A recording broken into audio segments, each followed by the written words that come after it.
Assalamualaikum, selamat datang di channel Cerita Malam.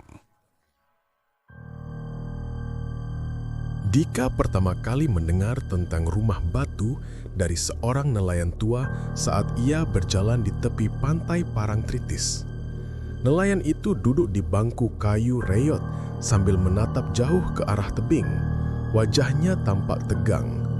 "Mas, jangan pernah mendekati rumah itu. Banyak orang hilang, katanya karena tergoda pesugihan," katanya pelan. Dika cuma mengangguk sambil tersenyum. Berpikir itu cuma mitos yang dilebih-lebihkan. Tapi ada sesuatu dalam nada bicara nelayan itu yang bikin bulu kuduknya merinding. Malamnya, Dika berjalan sendirian di pantai. Angin laut kencang, pasir dingin menusuk jakit telanjang. Ombak berdesir pelan, tapi cukup keras untuk membuat suara langkahnya terdengar seperti gema panjang. Ia menatap tebing yang disebut nelayan tadi, dan di ujung sana, samar-samar, ia melihat cahaya hijau redup. Hatinya berdegup kencang. Ia tahu itu pasti rumah batu yang diceritakan orang-orang. Ia mendekat perlahan. Setiap langkahnya terasa berat. Angin malam membelai wajahnya, tapi hawa dingin tiba-tiba menyergap dari arah batu besar yang mencorok ke laut. Bau amis dan tanah basah menyelimuti udara. Saat ia menyorotkan senter ke dinding rumah, ia menahan napas.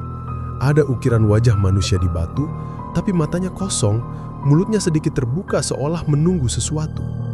Seketika, Dika merasa ada mata yang menatapnya, bukan dari luar, tapi dari dalam batu itu sendiri. Ia mendekat lebih dekat, menunduk, dan menempelkan telinga ke tembok batu. Napasnya tercekat saat mendengar suara yang hampir tidak terdengar, tapi jelas di telinganya. "Kau ingin kaya, nak?" Dika langsung mundur. Senter hampir jatuh dari tangannya. Suara itu dalam, serak, dan seperti keluar dari celah-celah batu. Ia menepuk-nepuk wajahnya sendiri, mencoba menenangkan diri. Mungkin ini cuma efek bayangan dan suara ombak, pikirnya. Tapi kemudian suara itu terdengar lagi, lebih lembut, lebih dekat. "Aku bisa beri segalanya, asal kau mau gantinya." Senter di tangannya mati mendadak. Angin berhenti seketika, dan di dalam diam itu, Dika merasa ada sesuatu yang menyentuh pundaknya. Tangannya dingin, keras, dan menempel kuat. Ia menoleh cepat, tapi tidak ada siapa-siapa. Hanya dinding batu, gelap dan tampak hidup. Ukiran wajah itu bergerak perlahan. Mulutnya terbuka lebar, dan suara lirih hampir seperti tawa kecil keluar dari celah mulutnya. Dika gemetar, keringat dingin membasahi dahinya. Ia mencoba melangkah mundur, tapi kakinya terasa berat, seperti menempel di pasir basah yang tiba-tiba membeku. Suara itu kini bergema di kepalanya, bukan dari luar lagi, tapi dari dalam pikirannya sendiri. "Asal kau mau, semua bisa jadi milikmu, kekayaan, ketenaran, kehidupan yang kau impikan. Asal kau berani bayar harganya." Dika menutup mata, mencoba bernapas dalam-dalam. Ia memikirkan hidupnya, kuliah yang sering tertunda, uang yang selalu pas-pasan, keluarga yang mengandalkannya. Bayangan pesugihan itu mulai membayanginya. Ia ingin menolaknya, tapi rasa penasaran dan sedikit rasa serakah mulai menyelinap di hatinya. Ia membuka mata lagi. Dinding batu seolah berdenyut pelan, dan dari celah-celah kecil muncul bayangan gelap, bergerak seperti asap tipis. Ia menahan napas, berusaha tidak panik. Tiba-tiba dari celah batu terdengar bisikan lagi, kali ini lebih keras. "Bawa tumbal, atau aku akan mengambilnya sendiri." Dika mundur 3 langkah, tersandung pasir basah dan hampir jatuh. Ia menoleh ke arah pantai, berharap melihat jalan keluar. Tapi cahaya hijau yang redup itu menyelimuti seluruh tebing. Suara ombak tenggelam di tengah malam yang hening, digantikan oleh bisikan-bisikan samar yang bergema di telinganya. Ia mencoba lari, tapi seolah ada kekuatan yang menahan tubuhnya. Tangan-tangan kecil dari bayangan gelap menempel di kakinya, menariknya kembali ke arah dinding batu. Panik, ia menjerit. Suara yang keluar terdengar tercekat. Ia menendang pasir, berusaha melepaskan diri, tapi semakin ia berusaha, tangan-tangan itu semakin kuat. Di tengah kekacauan itu, Dika melihat sesuatu yang membuatnya hampir pingsan. Dari celah batu muncullah sosok tinggi, tubuhnya gelap seperti batu basah, tapi matanya menyala merah. Sosok itu diam, tapi kehadirannya begitu berat, membuat udara di sekitarnya terasa padat. Ia menatap wajahnya dan suara itu terdengar lagi, kali ini berasal dari sosok itu sendiri. "Kau sudah melihat, kau tahu janji yang harus kau bayar." Seketika Dika tersentak. Ia sadar ini bukan lagi tentang ketakutan biasa, ini tentang hidup dan mati, tentang janji yang tak bisa dibatalkan. Sosok itu perlahan menghilang ke dalam dinding batu, meninggalkan Dika sendirian dengan senter yang mati dan bisikan samar yang masih menggema di kepalanya. Dika jatuh duduk di pasir basah, tubuhnya gemetar hebat. Ia menatap ke tebing batu itu, merasa ada mata-mata tak terlihat yang terus menatapnya. Napasnya tercekat, jantungnya berdebar seperti mau copot. Meski ingin segera pergi, rasa penasaran masih mengikatnya, membuatnya menoleh sekali lagi ke arah rumah batu. Dan saat itulah, di balik kabut tepi pantai, ia melihat sesuatu yang membuat bulu kuduknya merinding. Di celah batu, wajah ukiran itu kini tersenyum tipis, tapi bukan senyum biasa. Senyum itu terasa hidup, menyeramkan, dan menatap langsung ke arah Dika. Sebuah pesan tersirat terasa jelas di kepalanya. "Asal kau berani bayar harganya, kekayaan menantimu, tapi tak semuanya kembali dengan selamat." Dika bangkit perlahan, tubuhnya gemetar dan berlari tanpa melihat ke belakang. Tapi dalam hatinya, ia tahu malam itu adalah awal dari sesuatu yang jauh lebih besar, lebih gelap, dan tak bisa ia hindari. Setiap langkahnya di pasir basah terasa berat, seolah bumi sendiri mencoba menahannya. Dan suara bisikan dari rumah batu itu terus mengikuti, bergema di telinganya, bahkan setelah ia sampai jauh di luar jangkauan tebing. Ia tidak sadar, di balik kabut tepi pantai, sosok bayangan lain mengintip dari celah batu. Tinggi, gelap, dan mata merah menyala.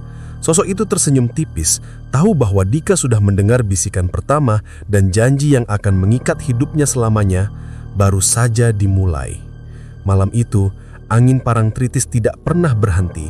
Ombak menghantam karang keras, tapi terdengar berbeda, seperti sedang berbisik bersama suara dari dalam batu.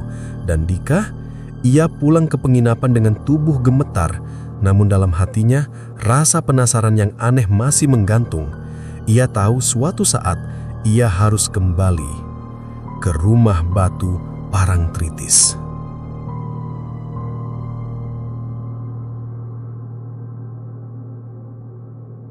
Sejak malam pertama, Dika mendengar bisikan dari rumah batu. Hidupnya tak pernah sama lagi. Setiap malam, ia masih mendengar suara samar di kepalanya. Suara yang memanggilnya, menggoda, menawarkan kekayaan yang selama ini hanya ia impikan. Awalnya Dika mencoba mengabaikannya, berpikir mungkin itu cuma ketakutannya sendiri atau efek kabut tepi pantai. Tapi semakin lama, suara itu makin nyata, dan keberuntungan aneh mulai menghampirinya. Hari pertama setelah malam itu, Dika menemukan uang 100.000 di saku jaketnya yang tergantung di kamar penginapannya. Ia tidak menaruhnya di situ sebelumnya, tapi uang itu benar-benar ada. Kaget sekaligus senang, Dika mencoba berpikir positif. Mungkin ini kebetulan, gumamnya. Tapi malam berikutnya, ia mendapatkan tawaran beasiswa kuliah yang biasanya sulit diterima. Lalu proyek tugas kuliah yang sempat ditolak dosen, tiba-tiba disetujui dengan lancar. Keberuntungan itu membuat Dika merasa, entah kenapa, ada tangan tak terlihat yang menuntunnya. Namun, keberuntungan itu datang dengan harga yang tak bisa ia lihat langsung. Teman satu kamar yang menginap bersamanya mendadak jatuh sakit setelah menyentuh buku catatan Dika. Hewan peliharaan warga sekitar, seperti ayam dan kambing, mati mendadak tanpa luka. Warga kampung mulai murmur, menatap Dika dengan was-was. Seorang ibu tua menegurnya saat ia lewat. "Nak, jangan terlalu dekat dengan rumah batu itu. Banyak yang sudah tergoda dan hilang." Dika hanya tersenyum kaku, mencoba menenangkan diri.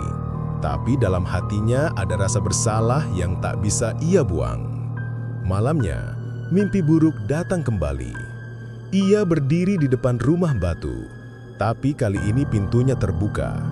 Dari dalam rumah batu, Cahaya hijau terang menembus kabut malam. Dari balik batu besar itu, muncul sosok tinggi, tubuh gelap dengan mata merah menyala, sama seperti yang ia lihat malam pertama. Sosok itu bicara, suaranya dalam, bergema dan menembus ke seluruh bagian kepalanya. Janji sudah kau buka, tapi belum kau tepati. Datanglah saat purnama, bawa tumbal, atau semuanya akan aku ambil darimu. Dika terbangun dengan keringat dingin. Jantungnya berdegup cepat, napas tersengal. Di atas meja, ada sesuatu yang membuatnya hampir pingsan, yaitu batu kecil berbentuk wajah manusia, mulut terbuka, persis seperti ukiran di dinding rumah batu. Ia mencoba membuangnya, tapi batu itu selalu kembali ke tempat semula, seolah ada tangan tak terlihat yang meletakkannya lagi. Hari-hari berikutnya, Dika semakin gelisah. Ia tidak berani dekat pantai lagi, tapi rasa penasaran dan teror itu tetap mengikuti. Kadang dari jendela rumah kontrakannya, ia melihat bayangan tinggi di tepi jalan, menatap lurus ke arahnya. Bayangan itu berambut panjang, tubuhnya hitam basah, dan mata hijau menyala di gelap. Setiap kali ia menatap, jantungnya berdegup kencang, dan hawa dingin merayap di seluruh tubuh. Saat malam purnama tiba, Dika tidak tahan lagi. Ia tahu jika ia tidak pergi ke rumah batu, teror ini tidak akan berhenti. Ia berjalan menuju tebing, langkahnya berat, pasir basah menempel di kakinya. Angin laut semakin kencang, kabut menyelimuti pandangannya, tapi rumah batu terlihat jelas. Cahaya hijau menembus kabut, memantul di permukaan air, menciptakan bayangan aneh yang bergerak-gerak. Sebegitu ia sampai, udara menjadi sangat dingin. Dika mendengar suara ombak berubah, bukan lagi bergulung biasa, tapi seperti menyanyi lirih. Di tengah ruangan, ada batu besar berlubang, seperti altar. Di atasnya tersusun sesajen, buah, bunga, dan lilin yang masih menyala. Suara itu datang lagi, lebih jelas dari sebelumnya. Kau datang, tapi di mana gantinya? Dika menelan ludah. Aku nggak mau ini semua, ambil aja semuanya balik, teriaknya. Tapi suara itu hanya tertawa pelan. Tidak bisa, sekali jalan dibuka, tak bisa ditutup, kecuali dengan darahmu. Pintu rumah batu menutup sendiri dengan keras. Ombak di luar tiba-tiba berhenti. Dinding batu bergetar pelan dan dari celah-celah batu muncul uap hitam tebal. Uap itu perlahan-lahan membentuk tangan-tangan kecil yang menarik Dika ke lantai. Ia menjerit, menendang pasir, mencoba melepaskan diri, tapi tangan-tangan itu semakin kuat. Di tengah kengerian itu, dari lubang batu muncul wajah besar berwarna abu-abu kehijauan. Matanya merah menyala. Sosok itu menatap Dika dengan diam, lalu suara itu terdengar dari wajah itu sendiri. Tumbal, akhirnya datang juga. Dika jerit histeris, tubuhnya gemetar hebat. Ia sadar ini bukan lagi mimpi atau ketakutan biasa. Ia sudah terikat janji yang tak bisa dibatalkan. Sosok itu perlahan menghilang ke dalam dinding batu, meninggalkan Dika sendirian di ruangan gelap dengan sesajen yang sekarang tampak seperti membusuk sendiri. Ia duduk di lantai pasir basah, napas tersengal, jantungnya masih berdegup kencang. Mata Dika menatap ukiran wajah di dinding yang sekarang tersenyum tipis, hidup, dan menatap lurus ke arahnya. Pesan itu begitu jelas. Asal kau berani bayar harganya, kekayaan menantimu. Tapi tak semuanya kembali dengan selamat. Dika bangkit perlahan, tubuhnya masih gemetar, dan berjalan keluar dari rumah batu.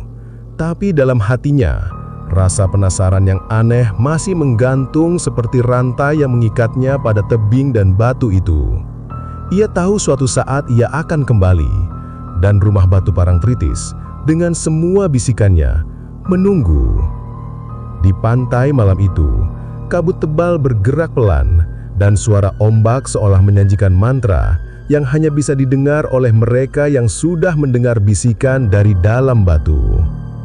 Dika menatap ke tebing untuk terakhir kalinya malam itu. Dan ia sadar malam pertama ini hanyalah awal dari sesuatu yang jauh lebih gelap.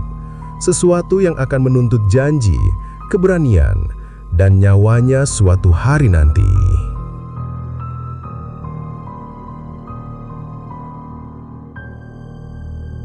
Sejak malam purnama terakhir, Dika tidak pernah tidur nyenyak. Setiap langkahnya terasa berat, setiap suara angin dan ombak di pantai Parangtritis selalu membuat bulu kuduknya berdiri. Ia tahu, janji yang terbuka di rumah batu belum selesai. Tapi kali ini, ia tidak bisa lari lagi. Rasa penasaran yang menjeratnya lebih kuat daripada ketakutannya sendiri. Malam itu, ia memutuskan untuk kembali ke tebing, meski warga kampung memperingatkannya. "Mas, jangan pergi. Rumah itu hidup sendiri. Banyak yang gak pernah kembali," kata seorang ibu tua dengan suara bergetar. Dika hanya tersenyum kaku, mencoba meyakinkan diri. Ia membawa senter, sesajen kecil sebagai simbol niat baik dan doa dalam hati. Begitu sampai di rumah batu, ia merasakan hawa dingin menusuk tulang. Ombak berhenti seolah memberi jalan, dan kabut malam menebal hingga menutupi semua cahaya sekitar. Rumah batu kini tampak lebih besar, lebih mengancam. Dinding batu berkilau samar, seolah ada makhluk hidup di dalamnya. Udara terasa berat, dan dari dalam rumah terdengar bisikan, "Kau kembali." Dika menelan ludah mencoba menenangkan diri. Ia melangkah perlahan masuk ke dalam, dan kali ini ia melihat perubahan yang membuat napasnya tersengal. Batu besar di tengah ruangan yang dulu seperti altar kini memancarkan cahaya hijau menyala. Di sekelilingnya, tanah bergetar perlahan seakan rumah itu bernapas. Dinding retak-retak, dan dari celah muncul bayangan tangan-tangan kecil yang mencoba meraih kaki Dika. Ia berusaha menghindar, tapi langkahnya tertahan. Tangan-tangan itu semakin kuat, menjerat kaki dan tangan, menariknya mendekat ke batu besar. Dika menjerit, tapi suaranya tenggelam dalam gemuruh bisikan yang berasal dari segala arah. Tiba-tiba, dari balik batu muncul sosok tinggi, tubuh gelap, mata merah menyala. Sosok itu tersenyum tipis, dan suara yang familiar terdengar langsung di kepalanya. "Kau datang untuk menepati janji, tapi apakah kau siap bayar harganya?" Dika menggigil. Ia menatap ke arah batu besar dan melihat sesuatu yang membuatnya hampir pingsan. Di dalam batu itu ratusan wajah manusia tampak terkunci seperti patung hidup. Beberapa membuka mulutnya seolah menjerit, namun suara mereka hilang ditelan oleh gelap. Dika mengenali wajah-wajah itu. Beberapa adalah orang yang dulu tinggal di kampung, termasuk tetangga yang sering memperingatkannya. Ini adalah harga kekayaan, keberuntungan, dan ambisi. Setiap yang tergoda akan masuk ke dalamnya. Suara itu bergema. Dika mencoba melawan, menendang pasir dan mengayunkan senter. Tapi tangan-tangan itu semakin kuat, menariknya ke batu besar. Hawa dingin makin menjadi, dan bisikan berubah menjadi tawa yang menusuk telinga. Dika menjerit sekuat tenaga, memohon ampun, tapi rumah itu seolah hidup sendiri, menelan jeritan dan tubuhnya perlahan. Di saat itu, ia melihat sesuatu yang lebih mengerikan. Dari balik bayangan muncul sosok perempuan berambut panjang, tubuh basah, mata hijau menyala, menatap langsung ke arahnya. Perempuan itu melangkah di atas tangan-tangan yang menjerat Dika dan menyentuh dahi pria itu. Sebuah gelombang dingin menyebar ke seluruh tubuh Dika, membuatnya lumpuh. "Ini adalah dunia rumah batu. Kau tidak bisa keluar kecuali kau menepati janji. Tumbal sudah dipilih." Tiba-tiba terdengar teriakan dari luar. Beberapa warga kampung yang penasaran datang ke tebing membawa obor dan alat sederhana mencoba membantu. Tapi saat mereka mendekat, ombak menghantam karang dengan keras. Kabut menebal dan dari rumah batu muncul gelombang hijau yang menyilaukan mata. Bayangan tinggi itu menatap mereka dan satu demi satu mereka mundur ketakutan, berteriak tapi tidak bisa menolong Dika. Di dalam rumah, tangan-tangan kecil mulai mengangkat Dika perlahan ke udara. Sosok perempuan itu tersenyum lalu menyentuh kepala pria itu. Kulit Dika mulai mengeras, berubah menjadi batu dan wajahnya membeku dalam ekspresi takut yang abadi. Ia sekarang menjadi bagian dari rumah batu. Janji yang belum ditepati telah mengambil dirinya. Cahaya hijau perlahan redup. Tangan-tangan itu menghilang dan rumah kembali hening. Hanya ombak dan kabut malam yang terdengar. Warga kampung yang selamat berdiri terpaku di tebing menatap rumah itu. Dinding batu kini tampak berbeda. Ada ukiran wajah baru.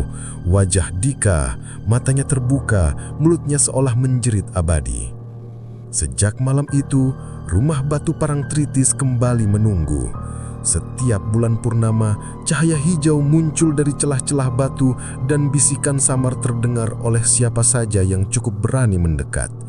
Warga kampung selalu memperingatkan, jangan menatap terlalu lama, karena yang menatap balik mungkin tidak akan pernah kembali. Dan Dika, ia menjadi bagian dari rumah itu selamanya. Warga yang pernah mendengar kisahnya percaya rumah batu bukan sekedar bangunan tua. Ia hidup, bernapas, dan menunggu orang berikutnya yang tergoda oleh bisikan kekayaan, kekuasaan, dan janji pesugihan. Pesugihan di rumah batu Parangtritis bukan sekedar mitos. Ia nyata, dan siapapun yang tergoda akan menemukan dirinya terjebak di antara batu dan bayangan. Tak bisa kembali ke dunia asalnya, selamanya menjadi bagian dari rumah itu.